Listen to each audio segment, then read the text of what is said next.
Hello, everybody. My name is Lynn Yanyo. I'm the Executive Director for the Institute for the Study of Business Markets, and you've joined our town hall today. I hope that's what you intended to do, and you're going to spend a great hour with us.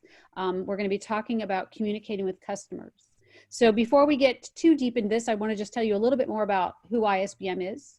ISBM, the Institute for the Study of Business Markets, is a collection of companies that are interested in supporting the research in B2B marketing, universities and faculty that do those research, and a lot of other partners, some of whom are with us on the phone today, who can help us become better about what we do in B2B marketing as a business. Let's also talk about how we will participate in this with Zoom. Maybe by 2.5 months of this, now you're comfortable with Zoom, but if you haven't, let me just tell you a few things about what's on the Zoom screen. If you roll over at the bottom of the screen, you'll see a toolbar, and on that toolbar, you'll have the choice for connecting with us. So at any moment during this whole town hall, if you have a question, feel free to type it in the chat room, and I will see that if you send it to me or send it to everyone. My name is Lynn Yanyo, and you can choose. And then I will make sure that Ralph gets that question. If you'd like to ask your question verbally, please raise your hand, and you'll see that down at the bottom of the chat window. You can put up your hand if you're in the participant window, and that will allow me to see that, and then we can call on you.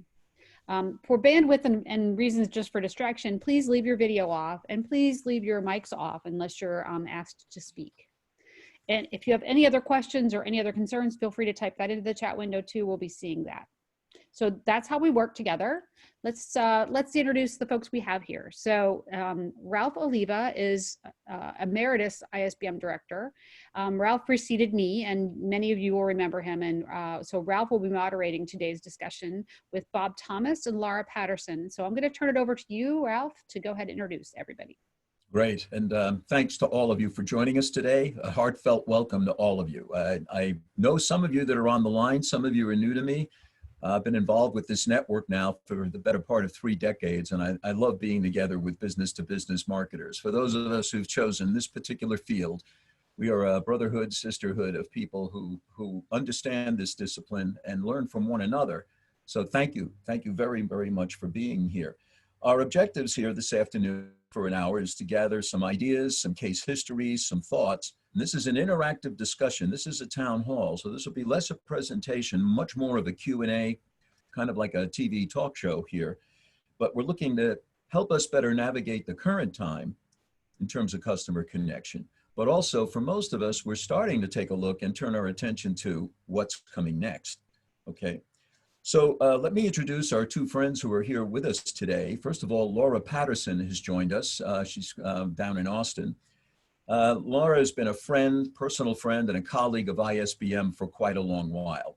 We're both veterans of the semiconductor wars, and Laura has her scars, and I have a few of mine that we can show from being sort of frenemies. She was at Motorola while I was at Texas Instruments in a past life.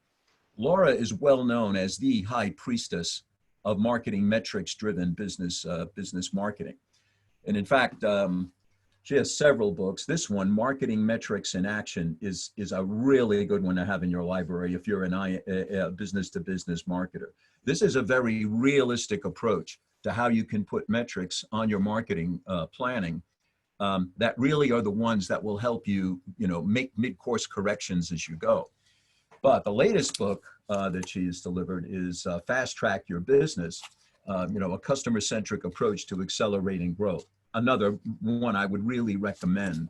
And in that, she's set up quite a, I don't know if you can see this or not, it's probably not the best way to do this, but this circle of traction that she has set up is a great model for how to drive organic growth by the numbers in business to business. So I'd recommend both of these to you.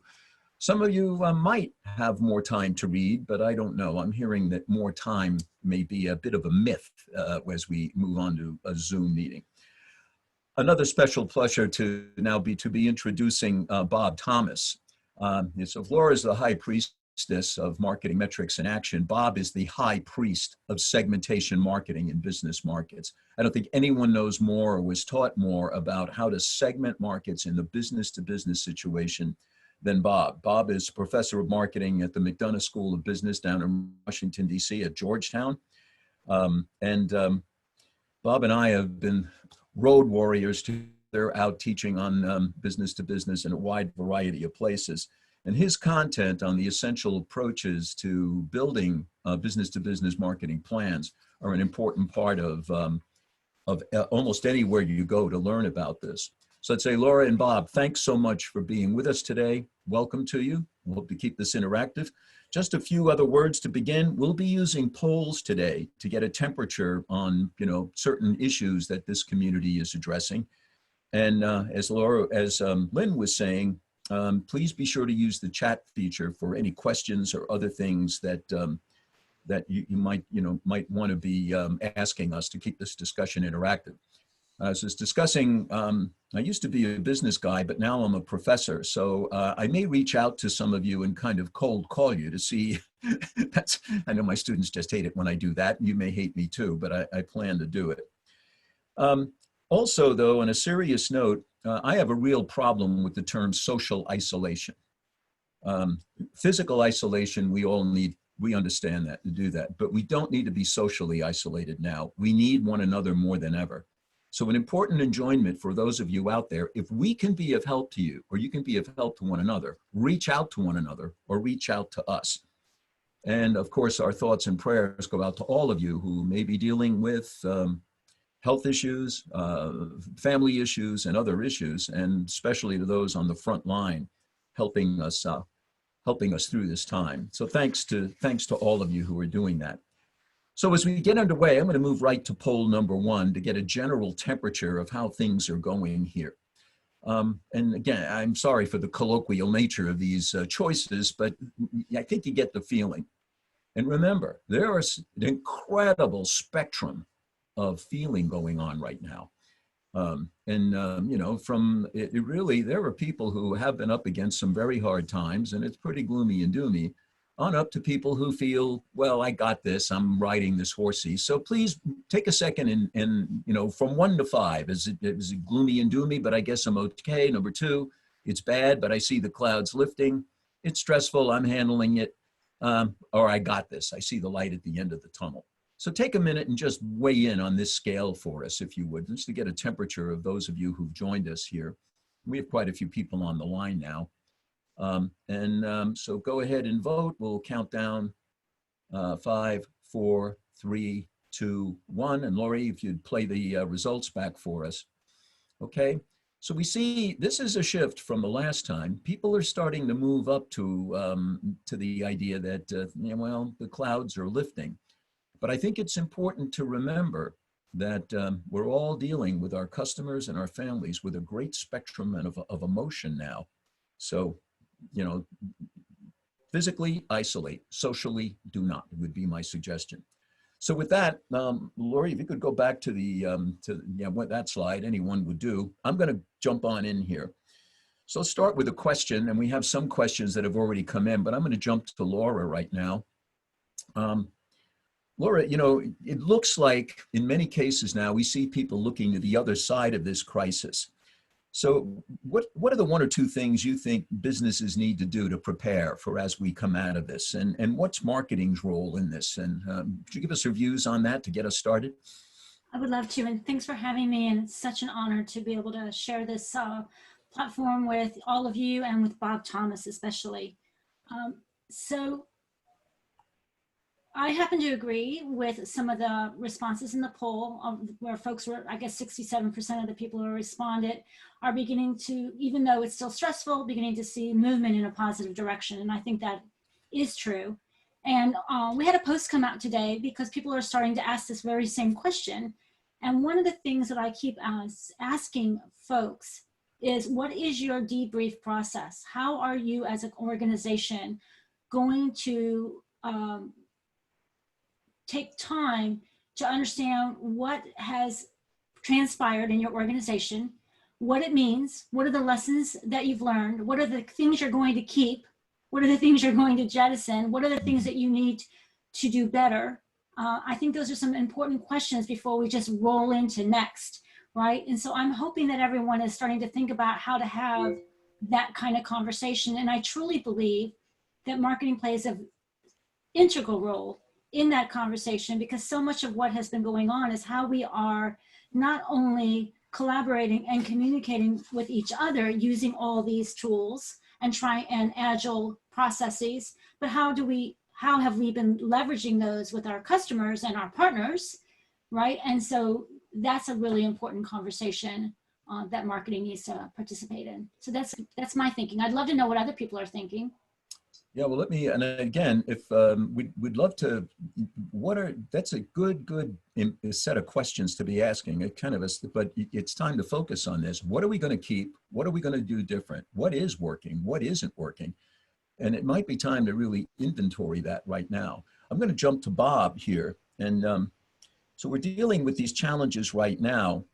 But, you know, this business of customer connection, like we've heard that salespeople and Bob and I, we had a great discussion on this in terms of what are the things we'd normally do to connect with customers right now. You know, take someone to dinner, you know, sit down and have a drink or a cup of coffee. You can't do that now. What are some options that you've investigated for dealing with customer connection now, and suggestions as we move to the next step? Well, Bob, you're muted here, I can see, so you're going to need to unmute yourself. There you go. Yeah. Thank you, Ralph, and thanks for the wonderful introduction. On the on the charts, it shows that I was with Applied Marketing Science. Yes, I noticed that. I love Jerry dearly, and I would love to work for him, actually.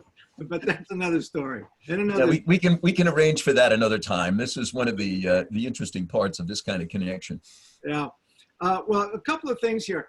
First of all, I think we all know, there's nothing new here, that we've been entering a digital world. And the area, I think, in B2B, we're slightly behind B2C in terms of how we use the tools available to us in this digital environment, where we are bombarded by information and technology at all times. And if we were to ask ourselves the question, what's the greatest value of all of this technology, one would say connectivity.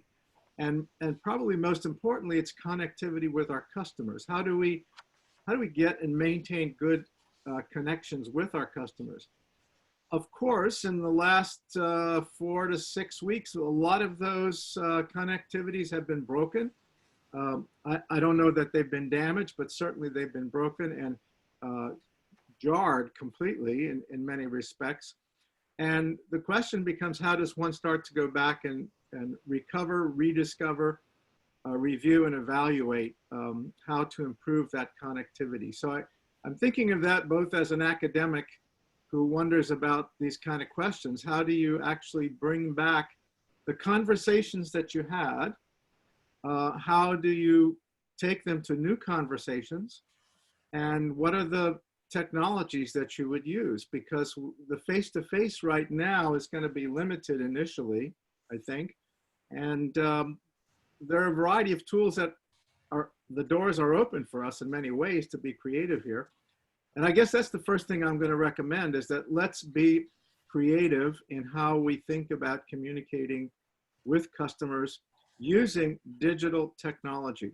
Absolutely applied design thinking tools and methods to figure out what are some of the ways that we can actually do this.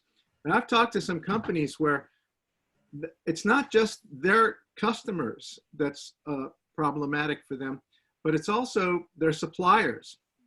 It's also some of their downstream distributors, where everything is kind of closed up. And so sometimes to get to customers, it may be necessary to even think about ways of working with the value chain to open up some additional doors to be able to better connect with your customers. Now, I could keep talking on this forever, but I'll just start with this one point, and I would love others to jump in on this. And that is, how can we better use digital connectivity to connect with customers where the relationship or the conversations we've had with them have broken, and not just a customer thinking of it as an organization, but all the people involved in the purchasing in those organizations. The buying centers have been fractured in some ways. Companies personnel may not even be talking to each other. People in a buying center that you market to may not even be communicating internally. So it'll be interesting to think about some creative ways to bring together people within the organization in a buying center. Boy, So that is a very interesting point. Okay, because the most recent research I've seen for a business-to-business buy now, there's between 5 to 7 people involved in the buying center now. And as you know, each of these people probably has a different view of what value is as they're going after it. It's interesting, in the before times, before this happened, getting all those people together in one place often involved a physical impossibility. That's right. But now you could probably really now more than ever decide to have a Zoom meeting with the whole buying center and really get everyone together at once, and you would have permission to do that now. Whereas if, I don't know, physically, I've tried to do this inside visits to customers. Doing that physically is very, well, no, John is over here and he's over in Sheboygan and he's busy in another meeting. You could actually have a Zoom meeting now with an entire buying center. Yep. And that, not only doing that now, but doing it as a way forward, to think about how to establish it now, and then use it as a way forward to keep that connectivity going beyond the virus situation that we have in other bad situations. Yeah, now, one of the things we just mentioned quickly, by the way, if any of you are doing that or have any ideas on that, raise your hand and let's make this a dialogue, okay? Otherwise, I'm going to start cold calling. Well, I'd like to Laura, go ahead. Yeah, I'd like to jump in while people are doing that and kind of piggyback on this, and I think it is a really good point. I think that people are overwhelmed right now by the number of Zoom meetings. Everyone I talk with, both customers and partners and colleagues, are working harder than ever, those that are working. And in more meetings, Zoom or otherwise online meetings than ever before. I know my company has been virtual since 2001, and I have done more Google Hangouts, Zooms, GoToMeetings, Microsoft Team meetings in the last 6 weeks than I probably did in the last 20 years. And so what I think is important is, I'm going to add a word in, and it's the word, 2 words, deliberate and intentional. I think that as we go into communicating with customers, partners, colleagues, that we have to think about having a deliberate and intentional dialogue and being really clear. So the old days, we would go into a meeting and we always had these rules like, be sure you have an objective for the meeting, be sure you have an agenda for the meeting. But we really were kind of very undisciplined about that, many companies, right? I don't think we can do that going forward. I think we're going to have to be more disciplined, more intentional, more deliberate, so we can be more engaging. Otherwise, it'll be very difficult and challenging to be productive and get what we need done and really serve our customers and support our suppliers. So I would love to know if anyone else feels that those are important characteristics, the intentional, the deliberate, the disciplined, because we do have the tools. And I cannot tell you how many times I hear this little ding on my computer of someone who is, like right now, impromptu, would like to do a Google chat. So I'd love to know what other people are doing around that. Anybody have some thoughts?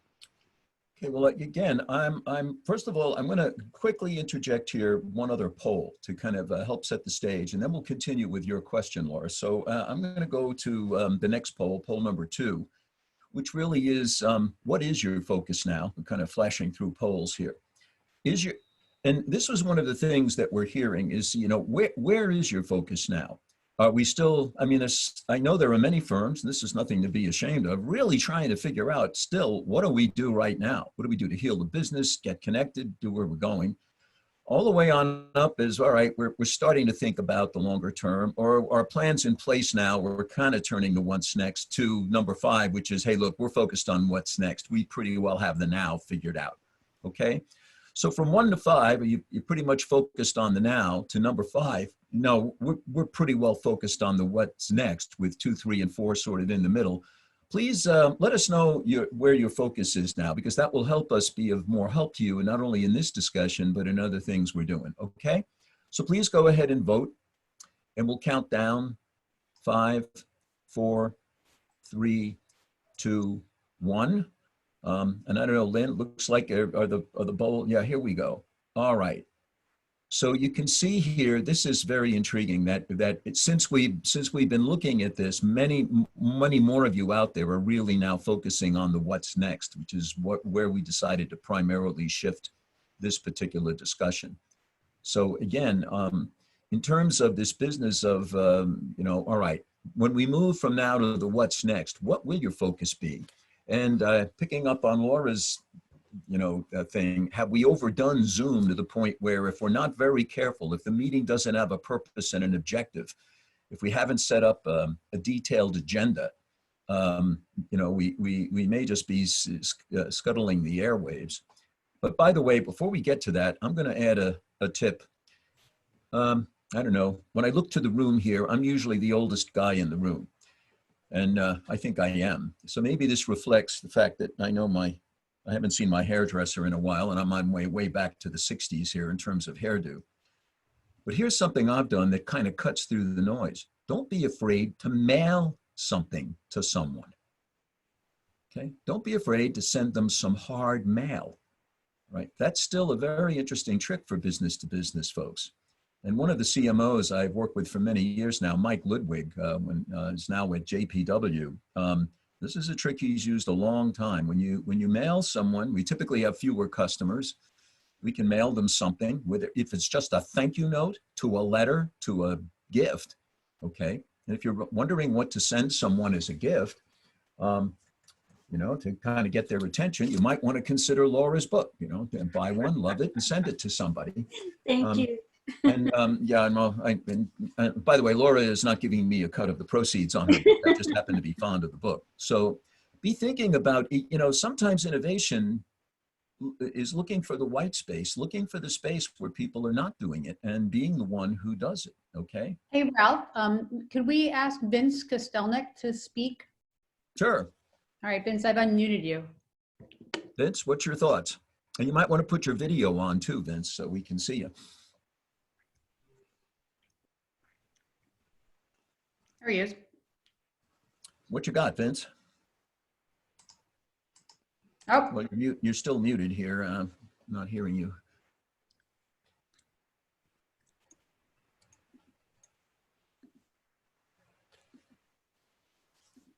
Okay, he's still showing muted, Lynn. all right. I'm going to tell you what Vince is saying.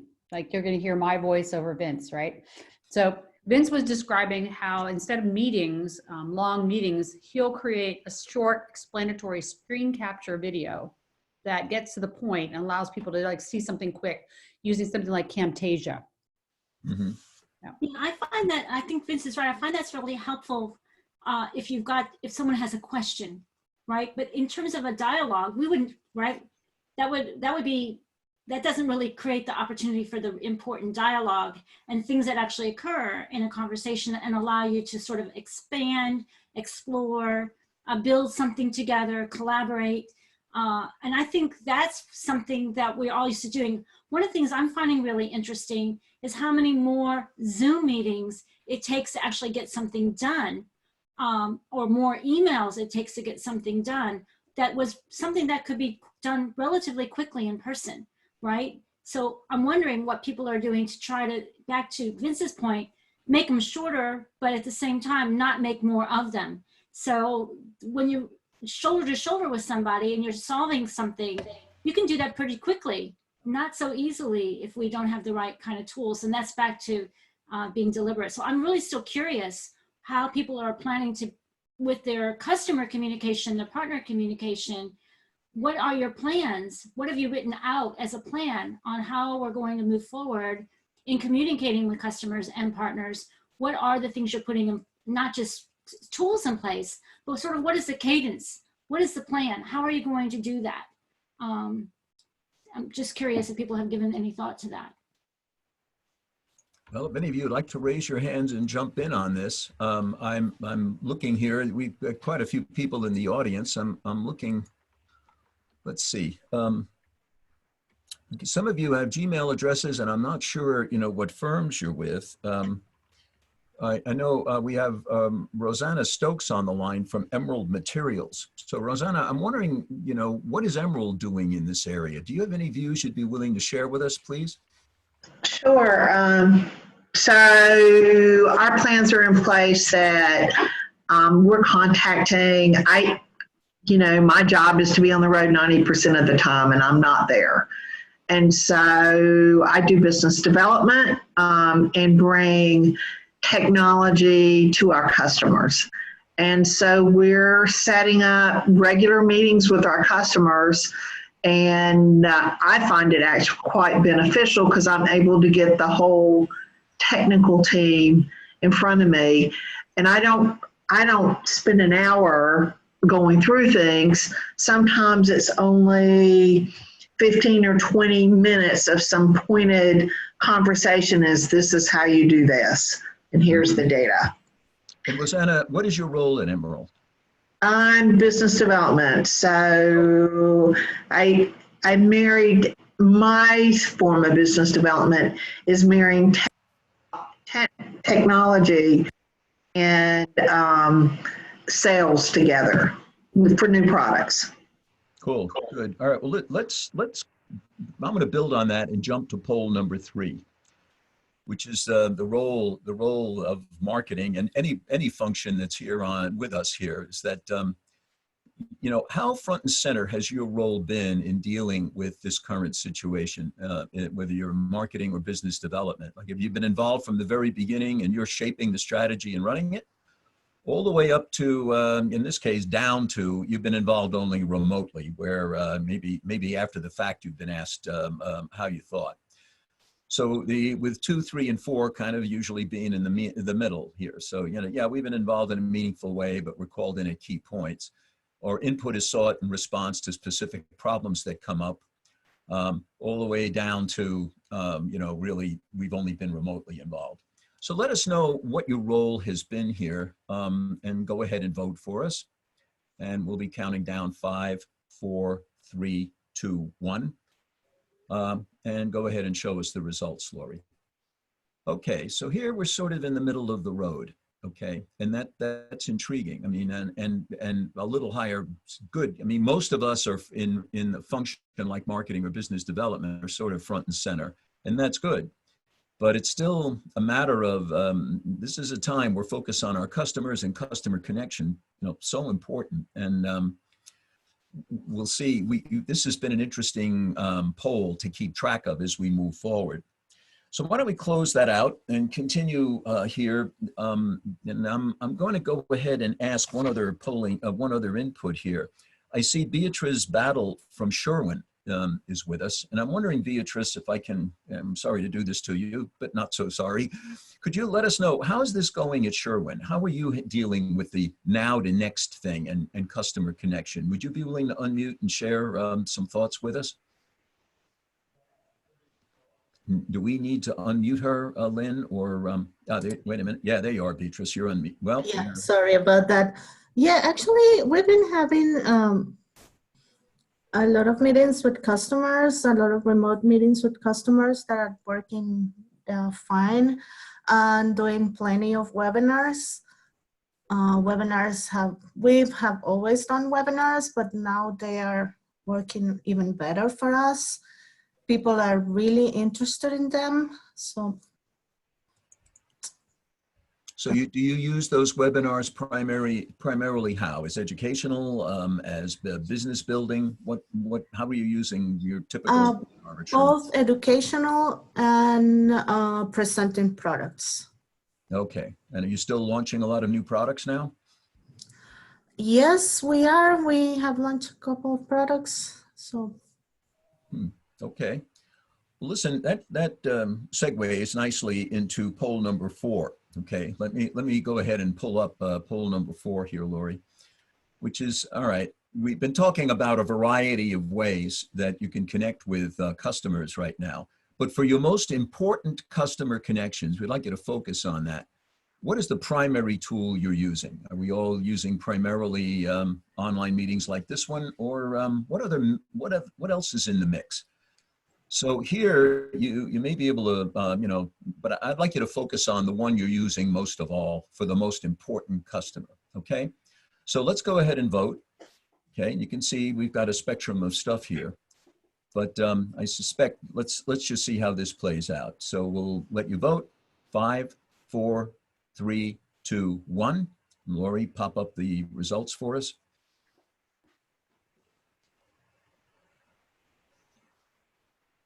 Okay. So yeah, here, interestingly here, then again, you'd see that online meetings, this is about what I would expect, although it's interesting. And Bob and I have had this conversation, I think with Lori too.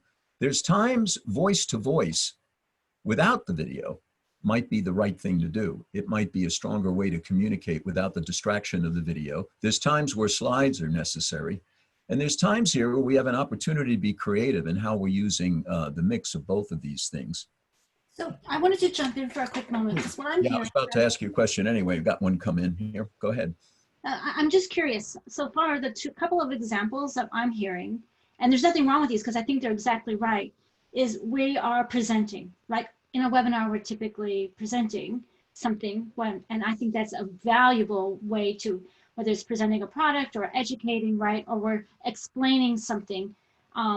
I'm wondering more about the customer communication that you would have normally have had you sat down over lunch or had you had a cup of coffee, or those kinds of conversations where you're building the relationship or expanding on a relationship. Someone that you might have met at an event who is interested and now wants to have a conversation with you that you might have done over in person. You might have dropped by their office to sit down and talk with them, or you might have met somewhere. How are we going to recreate, or what are your thoughts about whether we even need to recreate that kind of scenario or feeling that occurs in which isn't as easy to convey, right? I think about that, like Ralph, you and I have known one another a very, very long time. We could do a lot on the phone and it would not really impact our relationship. But had we just met, I'm wondering how deep of a relationship we would be able to develop if we had not had those interactions in person in the past. So I'm just curious what people are finding in terms of this kind of communication and how they're going to leverage this communication to recreate that kind of exchange or interaction. I'm just curious. Well, I'd welcome again. This is interesting. All right, so I'm gonna, on that question, I'm gonna pivot and ask, I know Jenna Stahl from Swagelock is on the line.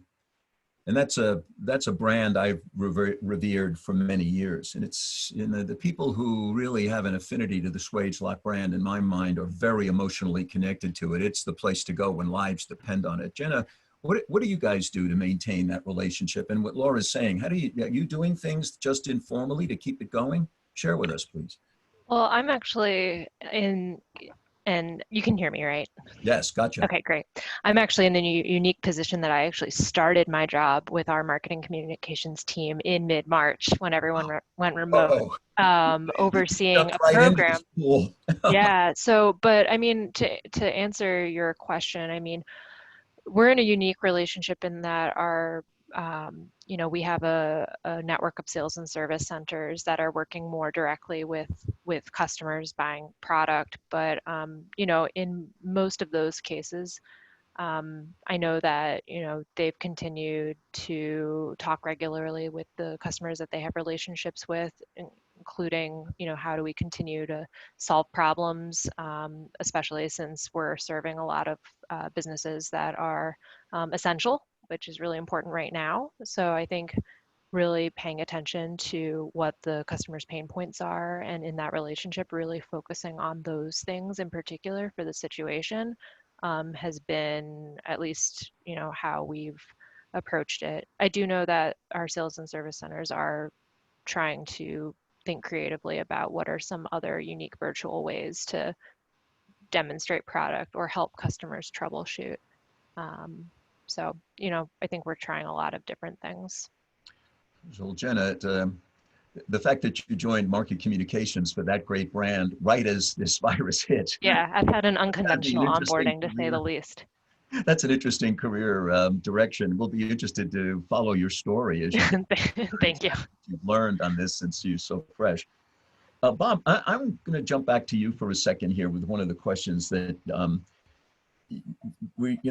we talked about, well, like one of the members was mentioning that they're launching new products, or that one of them was, we're stuck in the middle of a value chain that's locked up. Nothing's moving. What can we do to break through and get things going again? Thoughts on something like that, where the communication through the value chain now and next is going to be critical? I think, so now I'm gonna sound again like a professor. I'm gonna go deep, go back to the basics. This is a, I'm not gonna say once in a lifetime opportunity, but it's a rare opportunity for companies to go back and rethink everything that they're doing in some way. And by that, I mean, if you're in a value chain or a value system where, you know, you're dependent on other parties, et cetera, it's time to think about what are the ways in which you can become, perhaps, this is not the right term, less dependent, but more creative in how you can establish more efficient and effective relationships in and through your value chain.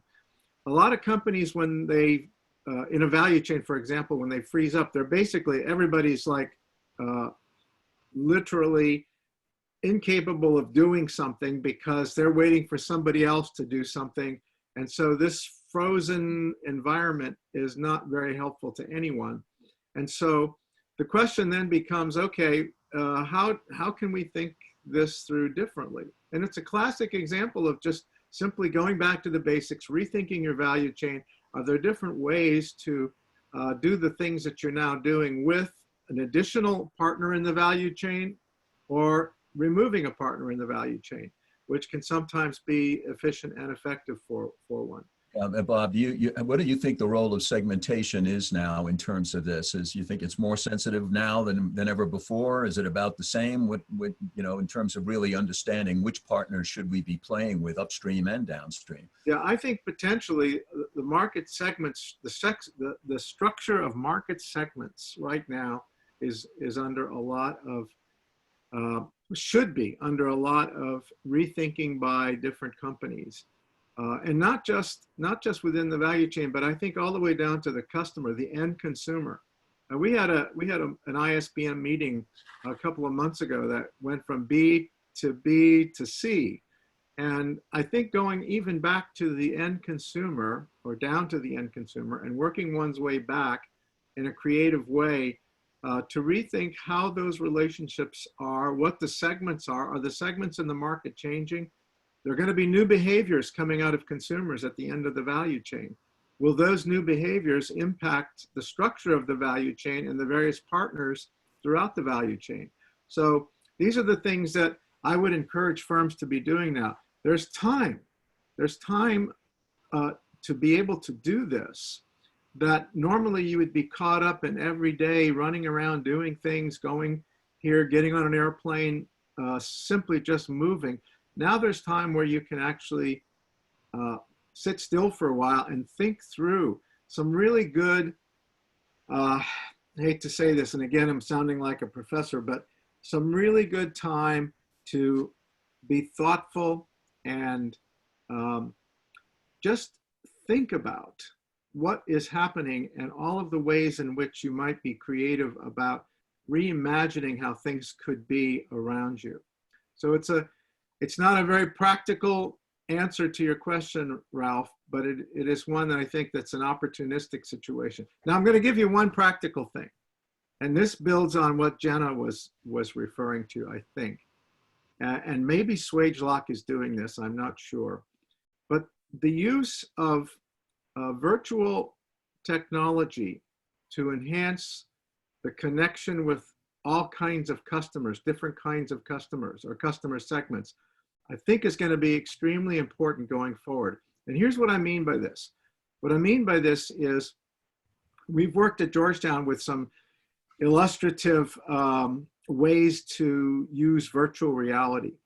Imagine a situation where you have customers and you want them to do a plant tour to see what your plant is like. You would normally fly them in, spend a day with them, taking them out to dinner, giving them the plant tour, putting them back on the airplane, and so on, for an important customer. Imagine if you could do that using virtual reality. In other words, the customer can, in their office, put the headset on and walk through the plant with a guide that takes you through in a 15 or 20-minute walkthrough, or maybe even at the most 10 minutes. I think virtual reality starts to drop off after 6 to 7 minutes. But what I'm saying here is this is the time now to rethink which are the customers and the customer segments that would be very happy to have a virtual tour, and what are the segments that would say, no, no, no, no, I want to walk the floor of your factory. I want to see how you do things before I invest in you as a supplier to my business. Yeah, so there are things that I want you guys to be thinking about that are a different way to look at the market situation. I think that's an excellent example, Bob. Again, I was thinking something similar. How can we borrow, back to your comment, what can we borrow from other industries or that we're experiencing over the last 6 weeks? What are the things that have come up in the last 6 weeks with conversations with customers that have required us to be more innovative or to revise our process? Those are the things in the debrief we should be talking about right now. So people who want to see something in particular, how do we borrow virtual tours? I mean, let's face it, the home industry has been doing virtual tours for quite a while. We should be able to do virtual tours of our factory. So that's a great example, and have them available, because it's going to be a while maybe before everyone could come to a factory, or lots of people might come in. So that's my point earlier. What are the things that you've had, sort of the mother of invention, right? That's been going on for the last 6 weeks. What are you doing that's changed? Not what have you continued to do, but what did you really have to change, and how could you make that into something for the future? I think is the question I'm curious about. So I think that's an excellent example, Bob. This idea of bringing more tangible into the virtual, and also building, one of the things I think we're seeing is the chance to build these digital technologies into the offerings themselves to make them more valuable. We're sort of experimenting with now. The other thing I'm thinking, talk with people too, it might be a time to go back and building up what Bob was saying here, and it, we're seeing business go up, go down. We're seeing a whole bunch of prognostication on what's going to happen, but a detailed value chain analysis. All right, what is going on through the value chain? And I've mentioned it's time now to be a good citizen of the value chain. If you're in a value chain that's locked up, remember all the things that flow through a value chain. What drives a value chain, of course, is value, but cash, offerings, information, prognostication, you should excuse the expression bullshit, conjecture, all kinds of stuff are flowing through value chains now. And stopping to think about how do we be a good citizen to keep a value chain open so that it has a positive impact on our business. Now, again, I'm looking at the chat feed here, some good suggestions. A good old friend of mine who I haven't heard from in a long while, Beat Meyer, we worked together a long time ago when he was at UBS, is suggesting, Jerry Katz does a really good job of doing virtual voice of the customer right now. And he's online, he can probably chime in on that one. Before I may call on you, Jerry, here in a minute, but I'm gonna give you a pause. I wanna go back to another couple of polls here. We're gonna do these back to back, which is really just a temperature, check on a couple of other things near and dear to us. So I'm going to ask the poll number 5 is on what's happening to your marketing budget. And I'm seeing there's certainly some chat going on this in the background, and maybe we should get on and take a check on this. All right. So from hey, our budget's actually going up, to, whoa, it's going way down, to, yeah, we got a budget, but no one is spending anything right now. Or you really don't know over the next, everything is held. So, is it increased? Is it remained the same? Is it gone down? Is it basically frozen? Or really, is it still pretty dynamic? Okay. So to ask you folks to vote on this, please, and I'll count down 5, 4, 3, 2, 1. And Lori, if you would show us the results on this. Wow, what an interesting spread here. Okay, it's really interesting. Well, of course, no one is complaining that their budget has gone way up, and that's not surprising. But it's interesting with the percentage of folks where the budget is sort of hanging the same. I really am wondering what's going on with everybody's trade show budget. I know that, you know, in business to business, trade shows is a big deal, and most trade shows have been shut down. Let's just take a look at another question that comes up, and let's go straight to poll number 6 here. What do you think the impact on revenue is going to be for your firm from your perspective as a marketer now? Is it really too early to tell? Is it going to be downward revenue impact over the long term, downturn over the next few months, and things will return to normal? Or for some of you, like, it might be more connected to things that are absolutely essential, maybe not too much change. And then, or, you know, when the smoke clears, revenue will grow. Okay. So again, I own these polls, and I'm sorry that they're so colloquial, but I'm trying to be friendly and asking you these questions here. So what do you think? Go ahead and vote. 5, 4, 3, 2, 1. Okay, Lori, show us the results here. Aha. So there's still a lot of confusion on where it's if you look at these percentages. So it's too early to tell the downward, but there's still a significant percentage that basically say that when things move on. This is a very interesting data point, and it's changed quite a bit even since the last poll. Okay, the last poll that we did here a couple of weeks ago, there was a lot of it's really too early to tell, and I think things were a little more negative looking at this. Let me go ahead and continue then with some questions, but I'm going to go call on Jerry Katz or Bob Thomas. They both work for AIM, I guess, right now. I'm sorry that we renamed you, but Jerry, your thoughts, Jerry. I'm going to ask you to unmute and talk about, you know, your voice of the customer is your stock and trade, and we're talking about building customer connections now and in the future. Thoughts on what people should be looking at in terms of particularly coming out of this, as it comes out. How do we begin turning on connections moving forward? And you know, an interesting question: when is there going to be, in your view, live visits?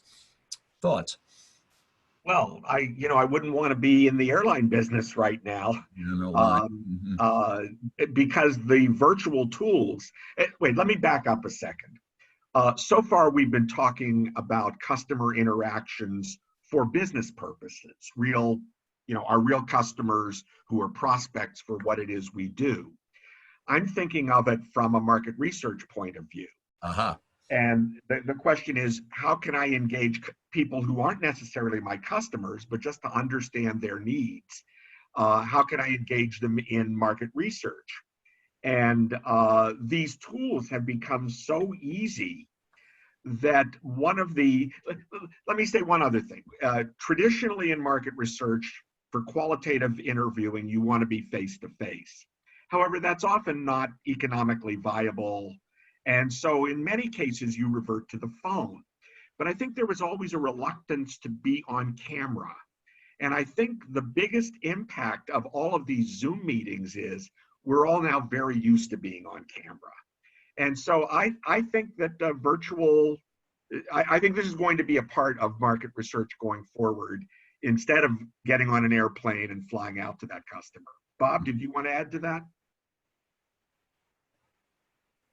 Yeah, I just want to mention there was an article in the Wall Street Journal today just on this topic, Jerry, and that is a person who's the head of their design practice at McKinsey, I believe, has said, I've been locked in. I spend all of my time on airplanes, but now I've been doing voice of the customer directly with customers, and it's been a wonderful experience. And she's able to do the customer walks through the house with them and talks about things that they would never have talked about in a business to business environment. So you're right on there with that. Cool.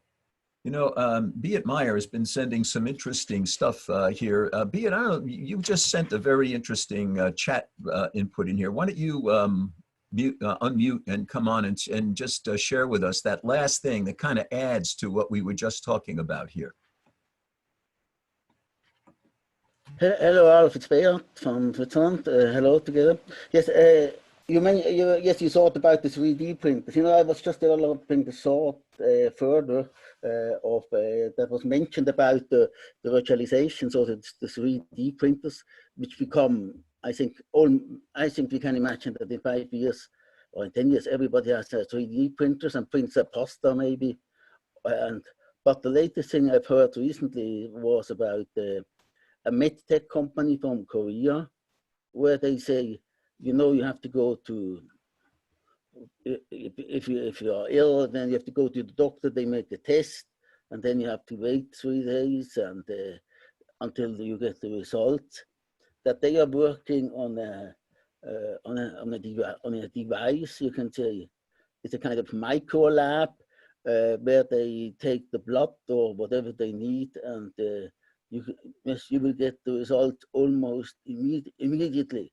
So this kind of analytics at the point of care, or analytics at the bedside.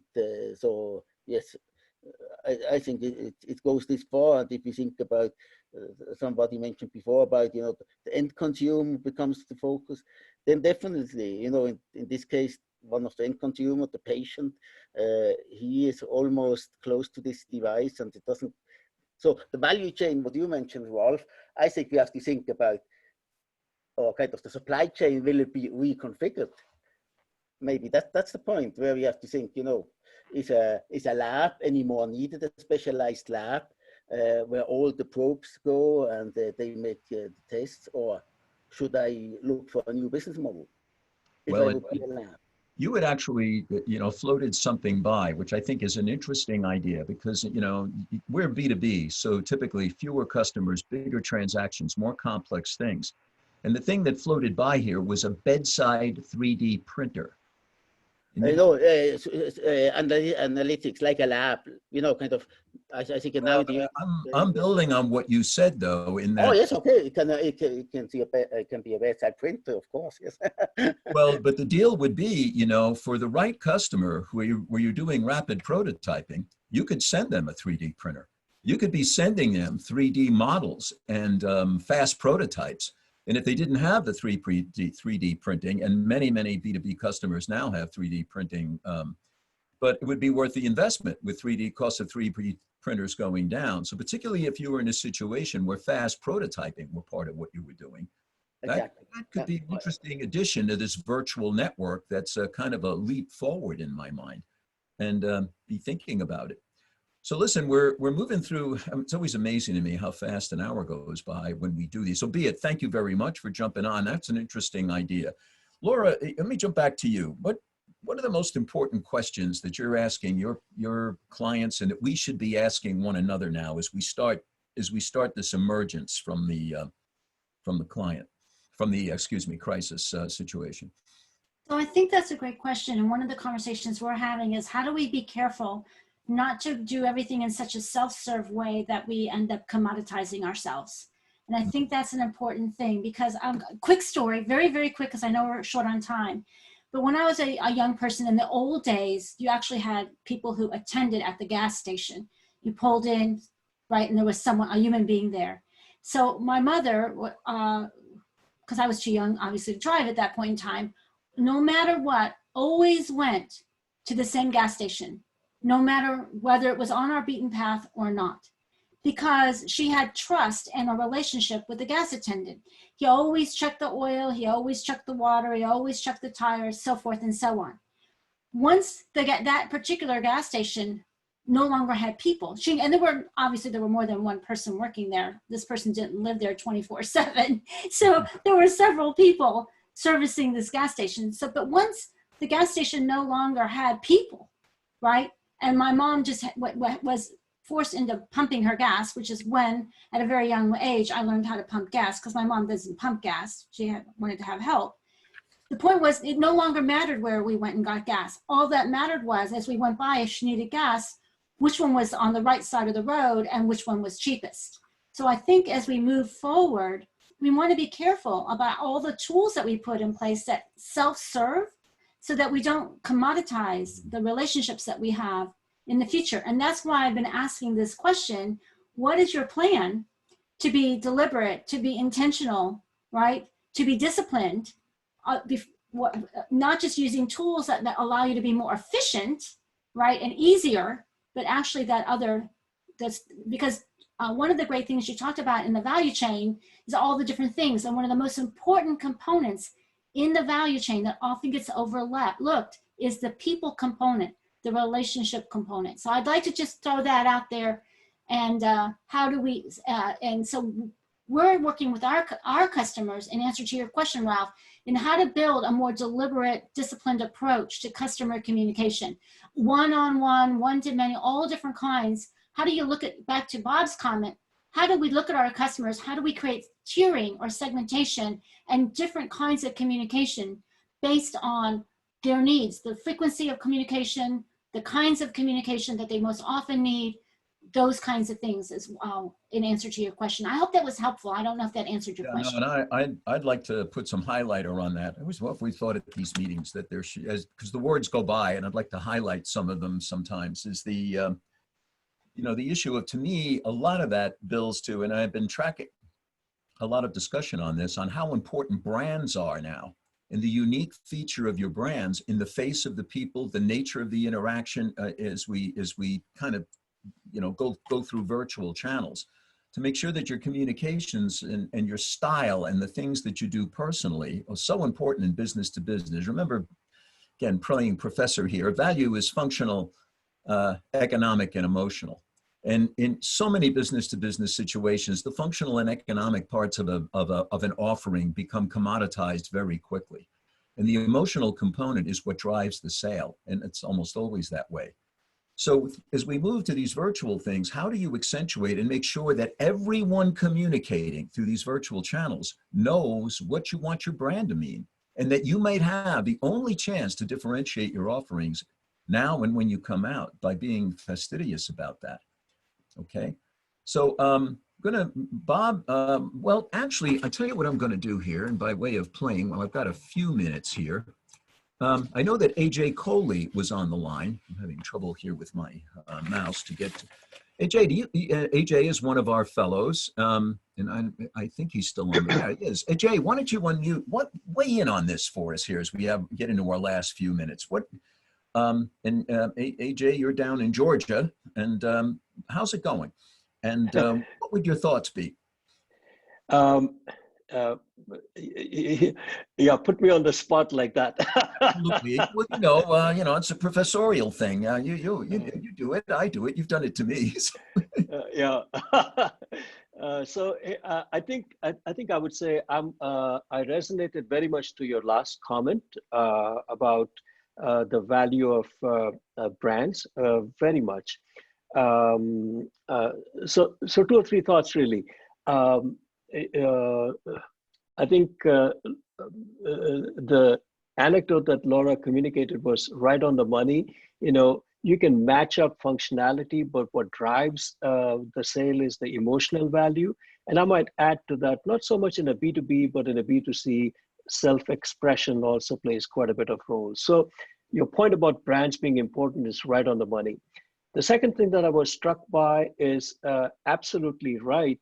VR, augmented reality, virtual reality, we can do so many things using that things are going to change, especially because now we feel more comfortable being in front of a camera, as I think it was Jerry who pointed that out. Yeah. So people's behaviors are going to change now. And I think about that from an educational standpoint also. I think the changes that we are experiencing right now are going to be here to stay, at least in some form, once we are past this pandemic. Yeah. So I think it's this business of doing a categorization of what to keep, what to move on, how to be more innovative, what channels do we turn on, all important things we've covered here. All right, well, I'm gonna move to moving to our poll number 7 quickly. And Ajay, thank you very much. Thanks for putting up with me, putting you on the spot, but I saw you online, I couldn't resist. Let's, we've talked a lot about this, okay? What is your prognostication? What do you think the business to business environment will be like a year from now? Is it going to still be much like it is right now, 1 year from now, or will we go back to where it was before? You know, and again, I've got 2, 3, and 4 in there, kind of anecdotally. You know, you can kind of turn a dial here. Is it going to go back to the way it was before, where, you know, all of the online stuff will go back to where it was, and all of the non-online stuff it'll be the same it was before? Or we're going to just be mostly at distance virtual. There'll be no more offices. We'll all be working at home. So go ahead and vote, please. Again, for one, a year from now, it's just going to be status like it is now. We're not going to see much change from now. Or a year from now, will it go back largely to the way it was before everything started? Okay, so vote for us, please. 5, 4, 3, 2, 1. Okay, Lori, show us, this is an interesting prognostic. Okay, so as you'd expect, most of you are saying it's going to be a mix. Okay, no one is saying it's going to be like it was before we started. And no one is saying it'll remain the way it is now with a percentage. So that's an interesting data point, because I think we're going to find the golden mean in all this. All right, well, we're right at 2:30 now by my clock, maybe one minute or so over. And I want to thank all of you. Thanks to the people I cold call. Special thanks to Bob and Laura for being on the line with us and sharing your wisdom and your thoughts with us on this. I would say, before I turn this back over to Lynn now, though, now there will be one more poll I'd like you to all tune into, is this is a time to take advantage of your network. Social distancing is a term that I find it's used for prisoners that are bad in a prison. They get socially isolated. Okay, stay connected. Social isolation is not what we need. So why don't, before we sign off here, give us your candid feedback on this town hall. Was it, might have been an interesting way to spend an hour, but didn't cover what you wanted. Through to, this gave you some important things to be thinking about, and was outstanding. So don't be bashful about this. We making these up as we go. We're trying to keep them as interactive as possible and bring you real thought leaders like Laura and Bob, as well as getting you involved in discussion. So go ahead and please vote, and say 5, 4, 3, 2, 1. Okay, and Laura, you may want to share those results. That would be fine with me. I think I'm not bashful about it. Good. Okay, well, thank you. And I think we'll be tuning these things in as much as possible, and would welcome your inputs on how to make these things better. What topics would you like us to cover? Who would you like to see? Okay. And on that note, I think I'm going to turn it back over, after a thank you to Bob and Laura one more time. I'm going to turn it back over to Lynn to wrap things up. Great, thank you guys. So what you have on the screen right now is the contact information for Laura and Bob and Ralph. And all of them have said, hey, if you'd like to chat further about this topic, or you want to follow up on any of those things, you feel free. On the right side is Rand, Becky, and myself from ISBM, and we'd love to hear from you too if there's anything we can do specifically to help you or just to learn more. You will get a copy, a link to this video recording. It'll come out in about 24 hours or so and be on our website at isbm.com, where you can also find all of our previous town halls and our webinars and our list of new courses that are just coming out. We've completely redone all of our course offerings. And so you can see here in the upcoming days, the courses are now multi-days, but only a few hours a day. And we're using all of the best practices that we get from our faculty who've been teaching, like Bob Thomas, and others like Jerry Katz, who have been doing this as part of their business world. And we've learned from each other, and we've learned from these tools that we have. And so we don't know if we're ever going to go back to face-to-face for courses either, but this has been very exciting to see how well it's received, and the fact that we break it up into a few bite-sized pieces seems to make all the difference instead of a long day sitting in front of your desktop. Plus, again, if you've missed anything, feel free to visit our library. So thanks again to everyone. I'll iterate again, what Ralph said is, please let us know how we can help and what you're interested in. We really appreciate that. Thank you, everyone. Thanks for having us. All right, so we're gonna let everybody drop off. The three of us are probably gonna hang out here for a little while. if you choose to, you'll probably hear the back conversation